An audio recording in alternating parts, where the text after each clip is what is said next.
ಕಿಚ್ಚ ಸುದೀಪ್ ಅವರ 47ನೇ ಸಿನಿಮಾ ಇವತ್ತು ಅನೌನ್ಸ್ ಆಯ್ತು. ಮ್ಯಾಕ್ಸ್ ಸಿನಿಮಾ ಡೈರೆಕ್ಟ್ ಮಾಡಿದ್ದ ವಿಜಯ್ ಕಾರ್ತಿಕೇಯ ಅವರು ಈ ಸಿನಿಮಾನ ಡೈರೆಕ್ಟ್ ಮಾಡ್ತಿದ್ದಾರೆ. ಆದ್ರೆ ಇದು ಮ್ಯಾಕ್ಸ್ 2 ಅಲ್ಲ, ಫ್ರೆಶ್ ಸಬ್ಜೆಕ್ಟ್ ಅಂತ ಸುದೀಪ್ ಅವರು ಕ್ಲಾರಿಟಿ ಕೊಟ್ಟಿದ್ದಾರೆ. It's a different film, sir. It's a different film. Again, definitely not Max.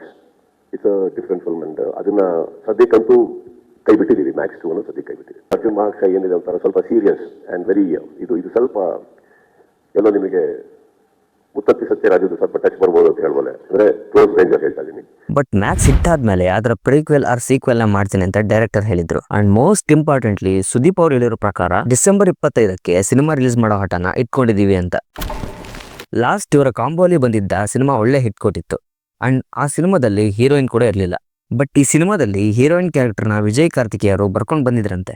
ಆದ್ರೆ ಸುದೀಪ್ ಅವರು ಕತೆಗೆ ಏನ್ ಬೇಕೋ ಅದನ್ನು ಮಾತ್ರ ಮಾಡೋಣ ಅಂತ ಹೀರೋಯಿನ್ ಕ್ಯಾರೆಕ್ಟರ್ ಬೇಡ ಅಂತ ಹೇಳಿದ್ದಾರೆ.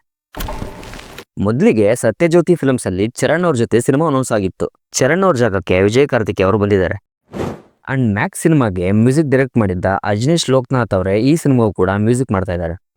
ಈ ಸಿನಿಮಾ ಮ್ಯಾಕ್ಸ್ ತರ 12 ಅವರ್ ಸಿನಿಮಾ ಅಲ್ಲ, ಅದಕ್ಕಿಂತ ಜಾಸ್ತಿ ಅಂತ ಹೇಳ್ತಾರೆ. ನೋಡ್ಬೇಕು ಯಾವ ತರ ಇರುತ್ತೆ ಅಂತ. ಮತ್ತೆ ಕಿಚ್ಚ ಸುದೀಪ್ ಅವ್ರು ಹೇಳಿರೋ ಪ್ರಕಾರ 18 months ಅಲ್ಲಿ 2 ಮೂವೀಸ್ ಕೊಡ್ತೀನಿ ಅಂತ. ಅದಕ್ಕೋಸ್ಕರನೇ ವರ್ಕ್ ಮಾಡ್ತಾ ಇದ್ದಾರೆ ಕೂಡ. ಕಿಚ್ಚ ಸುದೀಪ್ ಅವ್ರ ತರಹದ ಟಾಪ್ ಸ್ಟಾರ್ಸ್ ವರ್ಷಕ್ಕೆ 2 ಸಿನಿಮಾ ಕೊಡೋದು ಇಂಡಸ್ಟ್ರಿಗೆ ತುಂಬಾ ರಿಲೀಫ್ ಕೊಡುತ್ತೆ. ಬಿಲ್ಲರಂಗ ಭಾಷಾ ಬರೋ ಮುಂಚೆನೆ ಕಿಚ್ಚ 47 ಬರುತ್ತೆ ಅನ್ನೋದು ಖುಷಿ ಸುದ್ದಿ ಎಂಬುದು. ಬಿಲ್ಲರಂಗ ಭಾಷಾ ಈ ವರ್ಷ ಯಾವುದೇ ಕಾರಣಕ್ಕೂ ಬರಲ್ಲ. ಕಿಚ್ಚ 47 ಒಂಥರ ಬ್ಯಾಕಪ್ ಅನ್ಬೋದು. ಈ ವರ್ಷದ ಎಂಡ್ಗೆ ಅವ್ರು ಹೇಳಿರೋ ತರ ಸಿನಿಮಾ ಏನಾದ್ರು ಬಂದ್ರೆ ಹೆಚ್ಚು ಖುಷಿ ಪಡೋದು ಕಿಚ್ಚ ಫ್ಯಾನ್ಸ್ ಮತ್ತೆ ಕನ್ನಡ ಆಡಿಯನ್ಸ್.